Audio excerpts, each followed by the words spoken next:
Welcome to Crimson Whispers. In today's video, we'll explore 5 of the most dangerous and notorious criminals in America during the 1990s. Their actions shocked the nation, their crimes were both horrifying and puzzling, and their stories continue to haunt the true crime community to this day. These aren't just criminals, they're living nightmares. Jeffrey Dahmer, the Nightmare from Milwaukee. Jeffrey Dahmer remains one of the most chilling figures in American criminal history. From 1978 to 1991, he was responsible for the deaths of 17 young men, many of whom were people of color. But what truly shocked the world weren't just the crimes themselves, but the disturbing details behind them. Dahmer didn't simply take lives. He engaged in acts that went far beyond what most could imagine, keeping parts of the victims, taking photographs, and in some cases, handling remains in ways that defy belief. What authorities found in his Milwaukee apartment was like a scene from a horror film. Evidence stored in the fridge, in drawers, and disturbing images documenting his actions. When Dahmer was finally arrested in 1991, he spoke calmly and openly. He described everything in unsettling detail, showing no remorse or emotion. His confessions left investigators deeply disturbed. He was sentenced to 15 consecutive life terms, nearly 1,000 years behind bars. But fate caught up with him sooner than expected. In 1994, just 3 years after his arrest, Dahmer lost his life in a prison incident. To many, it felt like karma, an end that matched the darkness of his past. The story of Jeffrey Dahmer still sends chills down people's spines. It's more than just a crime case. It's a haunting reminder of what can happen when psychological issues go unnoticed and untreated, leading down a path of irreversible horror. Richard Ramirez, the Night Stalker. Richard Ramirez, infamously known as the Night Stalker, struck fear across California between 1984 and 1985. He would break into homes under the cover of darkness, leaving behind scenes of terror, theft, and unimaginable violence. His victims ranged from young children to the elderly. There was no clear pattern, no consistent target, just pure chaos. What made Ramirez even more disturbing was his open devotion to dark symbolism. He often left unsettling symbols at the scenes, and during his trial, he loudly proclaimed allegiance to sinister forces. His unpredictable nature, paired with the sheer intensity of his actions, made him especially terrifying. He didn't rely on a specific method, didn't care who witnessed his crimes, and appeared to thrive on creating fear. In the end, it wasn't law enforcement that brought him down. It was the people.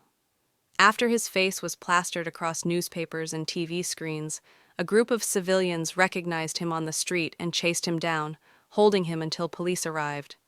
During his trial, Ramirez displayed no remorse. He smiled at cameras, waved to spectators, and seemed to enjoy the spotlight. Although he was sentenced to death, he never faced execution. Instead, he passed away in prison in 2013 due to illness. To this day, Richard Ramirez stands as a chilling example of how darkness can take hold in the most unexpected ways, and how communities, even in fear, can come together to bring it to an end. Aileen Wuornos, victim of circumstance or cold-blooded killer.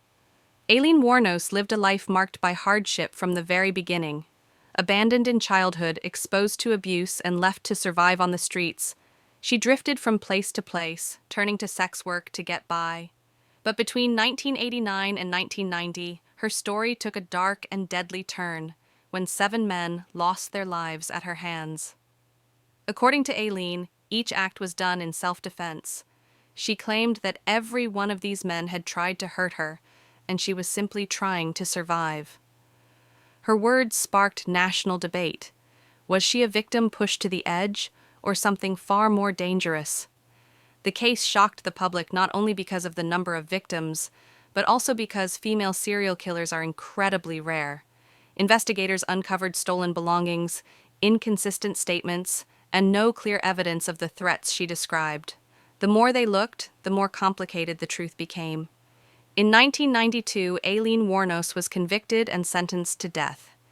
During her years behind bars, she gave numerous interviews that swung wildly in tone, sometimes expressing deep regret, other times filled with anger and conspiracy claims. In 2002, her sentence was carried out. Her life and crimes inspired the film Monster, where Charlize Theron's haunting performance earned an Academy Award, bringing Aileen's story to screens around the world. Even now, her case continues to spark difficult questions. Was she shaped by a lifetime of pain and fear, or was she always destined to follow a darker path? Timothy McVeigh, the man behind the Oklahoma City tragedy. On the morning of April 19, 1995, a powerful explosion shattered the calm in downtown Oklahoma City. The blast tore through the Alfred P. Murrah Federal Building, leaving behind unimaginable devastation.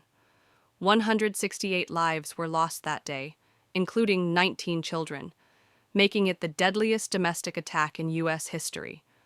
But what stunned the nation even more was the identity of the person responsible. This wasn't the work of a foreign group or an international conflict. It was carried out by Timothy McVeigh, a former U.S. Army soldier, born and raised in the very country he turned against.